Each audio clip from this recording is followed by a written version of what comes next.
Hi friends, welcome back to സോവോസ് kitchen. നമ്മളിന്ന് ചെയ്യുന്നത് ഒരു സ്പെഷ്യൽ ഉണ്ണിയപ്പത്തിൻ്റെ റെസിപ്പിയാണ് കേട്ടോ. പാലൊക്കെ ചേർത്ത് ഇൻസ്റ്റൻ്റായിട്ട് ചെയ്തെടുക്കുന്ന ഒരു സ്പെഷ്യൽ റെസിപ്പിയാണ്. അപ്പോൾ ഈ ഒരു ഉണ്ണിയപ്പത്തിൻ്റെ മെയിൻ പ്രത്യേകത എന്ന് പറഞ്ഞാൽ ഒരു 5-6 ദിവസമൊക്കെ നമ്മൾ ഫ്രിഡ്ജിൽ വെക്കാതെ തന്നെ പുറത്ത് വെച്ചാലും ഈ ഉണ്ണിയപ്പത്തിന് കേടൊന്നും വരില്ല കേട്ടോ. അപ്പോൾ നമ്മൾ ഇൻസ്റ്റൻ്റായി ചെയ്തെടുക്കുന്ന ഈ ഒരു റെസിപ്പി എങ്ങനെയാണ് ചെയ്യുന്നതെന്ന് നോക്കാം. നമ്മളുടെ ഈ സ്പെഷ്യൽ ഉണ്ണിയപ്പം ഉണ്ടാക്കുന്നതിന് വേണ്ടി ഒരു കപ്പ്, അതായത് 250 ml കപ്പിൽ ഒരു കപ്പ് റവയാണ് എടുത്തിട്ടുള്ളത്. നമ്മൾ എടുക്കുന്ന റവ വറുത്തതോ വറുക്കാത്തതോ ഏതായാലും കുഴപ്പമില്ല കേട്ടോ. ശേഷം ഇതിലേക്ക് ഒരു കപ്പ് തന്നെ പാല്, അതായത് ഫ്രഷ് മിൽക്ക്, പശുവിൻ പാലുണ്ടല്ലോ, അതാണ് നമ്മളിപ്പോൾ ഇതിലേക്ക് ഒഴിച്ചു കൊടുത്തിട്ടുള്ളത്. അപ്പോൾ നമ്മൾ ഫ്രഷ് മിൽക്കും കൂടെ ചേർത്ത് ഈ റവ ഒന്ന് മിക്സ് ചെയ്ത് കൊടുക്കുകയാണ്. ശേഷം ഇതൊന്ന് അടച്ച് മാറ്റി വയ്ക്കാം. അപ്പോൾ നമ്മളൊരു 10-15 മിനിറ്റ് നേരം ഇങ്ങനെ ഒന്ന് മാറ്റി വയ്ക്കാം കേട്ടോ. ആ സമയം കൊണ്ട് ഇതിലേക്ക് വേണ്ട ശർക്കര ഒന്ന് ഉരുക്കിയെടുക്കാം.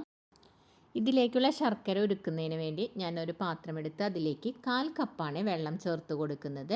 ഇനി ഇതിലേക്ക് എടുക്കുന്നത് 250 ഗ്രാം ശർക്കരയാണ്. ഞാനിപ്പോൾ ഇവിടെ ശർക്കരയുടെ പൊടിയാണ് എടുത്തിട്ടുള്ളത്. അച്ച് ശർക്കരയാണെങ്കിലും കുഴപ്പമൊന്നുമില്ല കേട്ടോ. 250 ഗ്രാം എന്ന് പറഞ്ഞാൽ ഒരു കറക്റ്റ് മധുരമായിരിക്കും ഇതിൽ. ഇനി നമുക്കിത് അടുപ്പിലേക്കൊന്ന് മാറ്റി കൊടുക്കാം. അപ്പോൾ അത് ഉരുകുന്നത് വരയ്ക്കും ഒന്ന് വെയിറ്റ് ചെയ്യാം കേട്ടോ. അപ്പോൾ ഇപ്പോൾ ഇത് അത്യാവശ്യം ഉരുകി തുടങ്ങിയിട്ടുണ്ട്. ഇത് ഒരുപാടങ്ങ് ഉരുകി കട്ടിയാവേണ്ട ആവശ്യമൊന്നുമില്ല. ജസ്റ്റ് അതെല്ലാം ഒന്ന് ഉരുകി വന്നാൽ മതിയാവും. അതിന് ശേഷം ഇനി നമുക്ക് തീ ഓഫ് ചെയ്ത് കൊടുക്കാം. തീ ഓഫ് ചെയ്തതിന് ശേഷം ഇത് തണുത്തിട്ട് വേണം നമുക്ക് ഈ കൂട്ടിലേക്ക്, ഉണ്ണിയപ്പത്തിൻ്റെ കൂട്ടിലേക്ക് ഒഴിച്ചു കൊടുക്കാൻ കേട്ടോ. അപ്പോൾ അരിച്ച് ഒന്ന് തണുക്കാൻ വേണ്ടി ഇതൊന്ന് മാറ്റി വയ്ക്കാം. നമ്മളപ്പോൾ നേരത്തെ റവയും പാലും കൂടി മിക്സ് ചെയ്ത് വെച്ചിട്ടുണ്ടായിരുന്നില്ലേ, അതിപ്പോൾ ഇതാ നന്നായിട്ട് റവ കുതിർന്ന് വന്നിട്ടുണ്ട് കേട്ടോ. ആ പാലൊക്കെ നന്നായിട്ട് അബ്സോർബ് ചെയ്ത് റവ നന്നായി കുതിർന്ന് വന്നിട്ടുണ്ട്. ഇനി നമുക്കിത് മിക്സിയുടെ ജാറിലേക്കൊന്ന് മാറ്റി കൊടുക്കാം.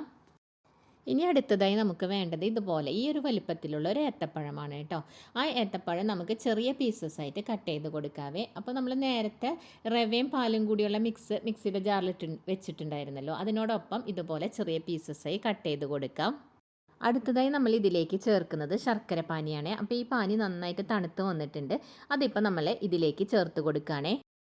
ഇനി നമ്മൾ ഇതിലേക്ക് ചേർത്ത് കൊടുക്കുന്നത് ഏലക്കായയാണ്. ഞാനിപ്പം മുഴുവനായിട്ടുള്ള ഏലക്കായ ഒരു 6 എണ്ണം ചേർത്തിട്ടുണ്ട്. നിങ്ങളുടെ കയ്യിൽ ഏലക്കായയുടെ പൗഡർ ആണെങ്കിൽ 1 ടേബിൾ സ്പൂൺ ചേർത്ത് കൊടുക്കുക കേട്ടോ. അപ്പോൾ ഇതിനോടൊപ്പം ചേർത്തതിന് ശേഷം ഇതിലേക്ക് ഒരു പിഞ്ച് ഉപ്പും കൂടി ചേർത്ത് കൊടുക്കുന്നുണ്ട്. ഇനി ഇത് എല്ലാം കൂടി നമുക്ക് മിക്സിയിലൊന്ന് നന്നായിട്ട് അരച്ചെടുക്കാം. നമ്മളപ്പോൾ അരച്ചെടുത്ത ഉണ്ണിയപ്പത്തിൻ്റെ മാവ് ഞാനിങ്ങനെ ഒരു ബൗളിലേക്ക് മാറ്റി കൊടുക്കുകയാണ്. ഇത് ഇപ്പോൾ തന്നെ നമുക്ക് ഇൻസ്റ്റൻ്റായിട്ട് തന്നെ ഉണ്ണിയപ്പം ചുട്ടെടുക്കാം. പക്ഷേ ഇങ്ങനെ കുറച്ച് സമയം എടുത്ത് വെക്കണം എന്നുള്ളവർക്ക് വേണമെന്നുണ്ടെങ്കിൽ ഒരു 10 മിനിറ്റ്സ് വെക്കാം കേട്ടോ. ഞാനിപ്പോൾ ഒരു 10 മിനിറ്റ്സ് ഇവിടെ ഒന്ന് റെസ്റ്റ് ചെയ്യാൻ വെക്കുന്നുണ്ട്.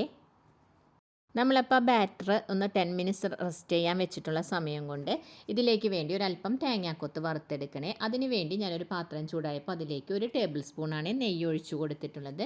എന്നിട്ട് ഞാനൊരു പിടി ഏകദേശം എടുത്തിട്ടുള്ളത്, ചെറിയൊരു ബൗളാണ് തേങ്ങാക്കൊത്ത് എടുത്തിട്ടുള്ളത്. അപ്പോൾ നിങ്ങൾക്ക് അതിനങ്ങനെ പ്രത്യേകിച്ച് അളവൊന്നുമില്ല. നിങ്ങൾക്ക് കൂടുതൽ തേങ്ങാക്കൊത്ത് വേണമെന്നുള്ളവർക്ക് അങ്ങനെ ചേർത്ത് കൊടുക്കാം കേട്ടോ. അപ്പോൾ എന്താണേലും അതിങ്ങനെ ഒരു റെഡ് കളർ ആവുന്നത് വരയ്ക്കും വറുത്തെടുക്കാം. ഇതിപ്പോൾ ഒരു കറക്റ്റ് പാകമാണ് കേട്ടോ. ഈ ഒരു പാകത്തിൽ ഞാൻ തീ ഓഫ് ചെയ്ത് കൊടുക്കുകയാണ്. അതിന് ശേഷം ഈ നെയ്യും നമ്മൾ തേങ്ങാക്കൊത്തുണ്ടല്ലോ, ഇതൊന്നൊരല്പം ചൂടാറിയതിന് ശേഷം വേണം ബാറ്ററിലേക്ക് ഒഴിച്ചു കൊടുക്കാൻ.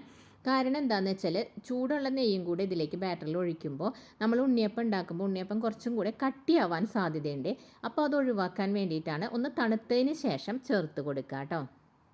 ആ നെയ്യും തേങ്ങാക്കൊത്തും കൂടി മിക്സ് ചെയ്തതിന് ശേഷം ഇതിലേക്ക് 1 ടേബിൾ സ്പൂൺ കറുത്ത എള്ളാണ് ഞാൻ ചേർക്കുന്നത്.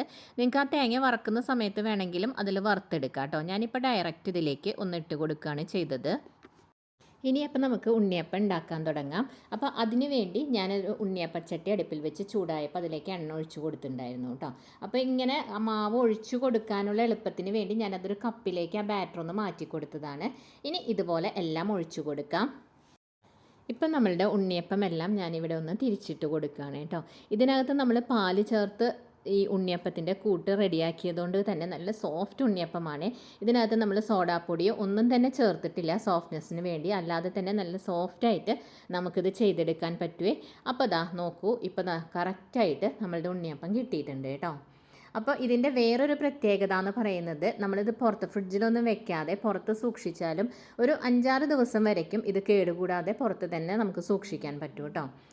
അപ്പോൾ അത് മാത്രമല്ല, നമ്മുടെ വീട്ടിൽ ഗസ്റ്റൊക്കെ വരികയാണെങ്കിൽ നമുക്ക് പെട്ടെന്ന് ഇൻസ്റ്റൻ്റായിട്ട് തന്നെ ഈ ഒരു ഉണ്ണിയപ്പം ചെയ്തെടുക്കാവുന്നതല്ലേ. അപ്പോൾ എല്ലാവരും ഒന്ന് ട്രൈ ചെയ്ത് നോക്കണം കേട്ടോ ഈ ഒരു ഇൻസ്റ്റൻറ്റ് ഉണ്ണിയപ്പത്തിൻ്റെ റെസിപ്പി. അപ്പോൾ ഞാൻ ഒരെണ്ണം പൊട്ടിച്ച് അതിൻ്റെ ഉൾവശം കാണിച്ചു തരാം. നല്ല പെർഫെക്റ്റ് ആയിട്ട് നല്ല സോഫ്റ്റ് ആയിട്ടാണ് നമുക്ക് കിട്ടിയിട്ടുള്ളത്. അപ്പോൾ ഇതുവരെ ഇങ്ങനെ ഒരു ഉണ്ണിയപ്പം നിങ്ങൾ ഇതുവരെ ട്രൈ ചെയ്തിട്ടില്ലെങ്കിൽ തീർച്ചയായും ഒന്ന് ട്രൈ ചെയ്ത് നോക്കി. വീഡിയോ ഇഷ്ടപ്പെടുകയാണെങ്കിൽ ലൈക്ക് ചെയ്യാനും അതുപോലെ തന്നെ സബ്സ്ക്രൈബ് ചെയ്യാനും മറക്കരുത് കേട്ടോ. അടുത്ത പുതിയൊരു വീഡിയോയുമായി കാണുന്നവരേക്കും ബൈ. താങ്ക്സ് ഫോർ വാച്ചിങ് സൂസ് കിച്ചൺ.